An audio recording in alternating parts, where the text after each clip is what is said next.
जयकारा लगा लो शेरा वाली का, बोल साचे दरबार की।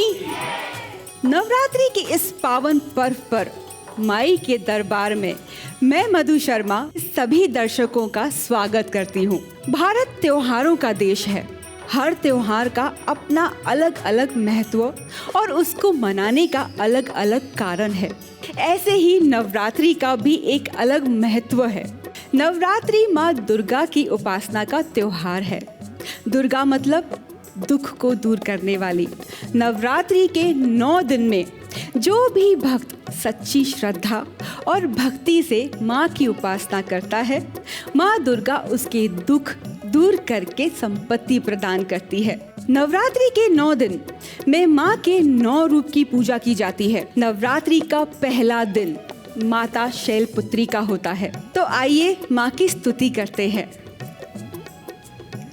ओम शैलपुत्रे नमः, ओम शैलपुत्रे नमः, ओम शैलपुत्रे नमः। माँ दर्शन दे, माँ दर्शन दे, माँ दर्शन दे। बेटी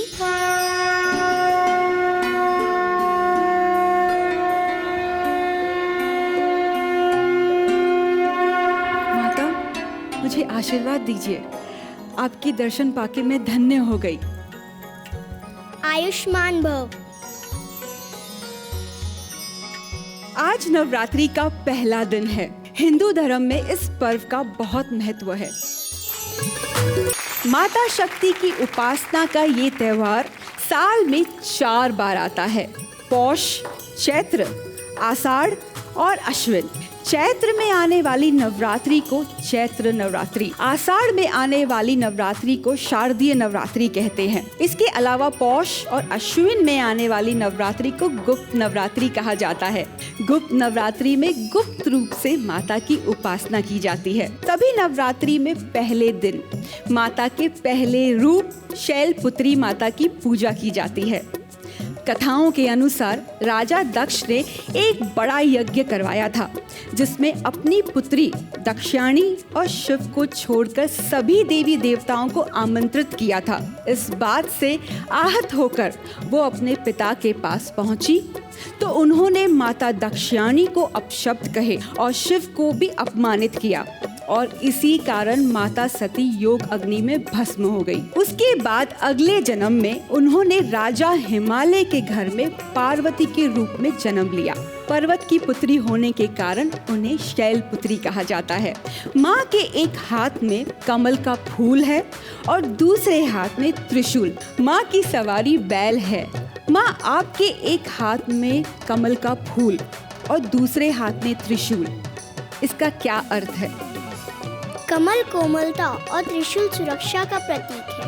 एक औरत का मन कमल की तरह सुंदर और कोमल होता है, लेकिन कोमल वस्तुओं को लोग सबसे पहले ठेस या हानि पहुंचाते हैं। इसीलिए सुरक्षा के लिए दूसरे हाथ में त्रिशूल है। तब के युग में आपकी सुरक्षा के लिए आपके हाथ में त्रिशूल था, लेकिन अब ये संभव नहीं।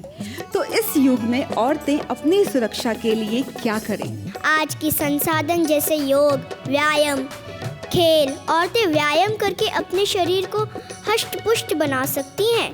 कई ऐसे शारीरिक खेल हैं जिन्हें सीखकर वह अपनी सुरक्षा कर सकती हैं, लेकिन इसके लिए सबसे पहले उन्हें अंदर से मजबूत बनना पड़ेगा। तो मैं सभी माता बहनों से अनुरोध करती हूँ कि कमल की तरह कोमल रहें, लेकिन अपनी सुरक्षा के लिए मजबूत भी रहें। माँ, मेरे मन में एक सवाल है। आपको प्रसन्न करने के लिए क्या किया जाए? मैं चढ़ावे या प्रसाद से खुश नहीं होती, मैं खुश होती हूँ भक्ति से। तो आइए बड़े ही प्यार से, सच्चे मन से माँ को भेंट करते हैं एक और प्रस्तुति।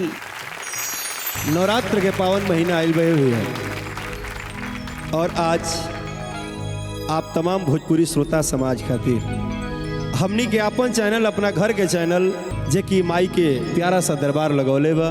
जहाँ भी बानी, जहाँ से भी देखत तनी, माई भक्ति में आई एगो गोता लगा लिहल जाओ। हम गायक राकेश मिश्रा आप लोग के साथ माई भजन के प्रस्तुति दे रहल बानी।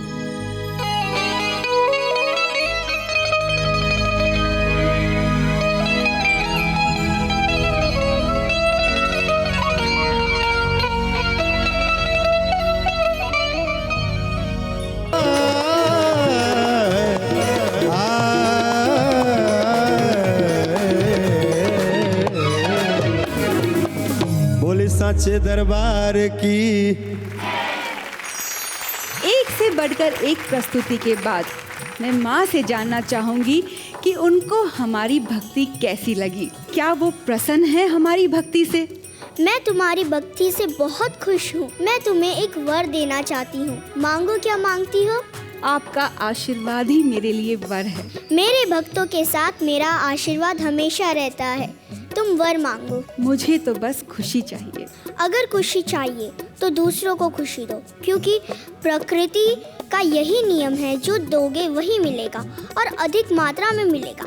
प्रेम, सम्मान, प्रसन्नता, सब जिसको जितना दोगे उसे उतना अधिक मात्रा में पाओगे। तथास्तु।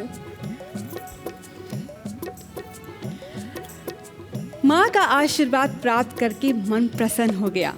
आइए सभी भक्त मिलकर माँ की आरती करते हैं।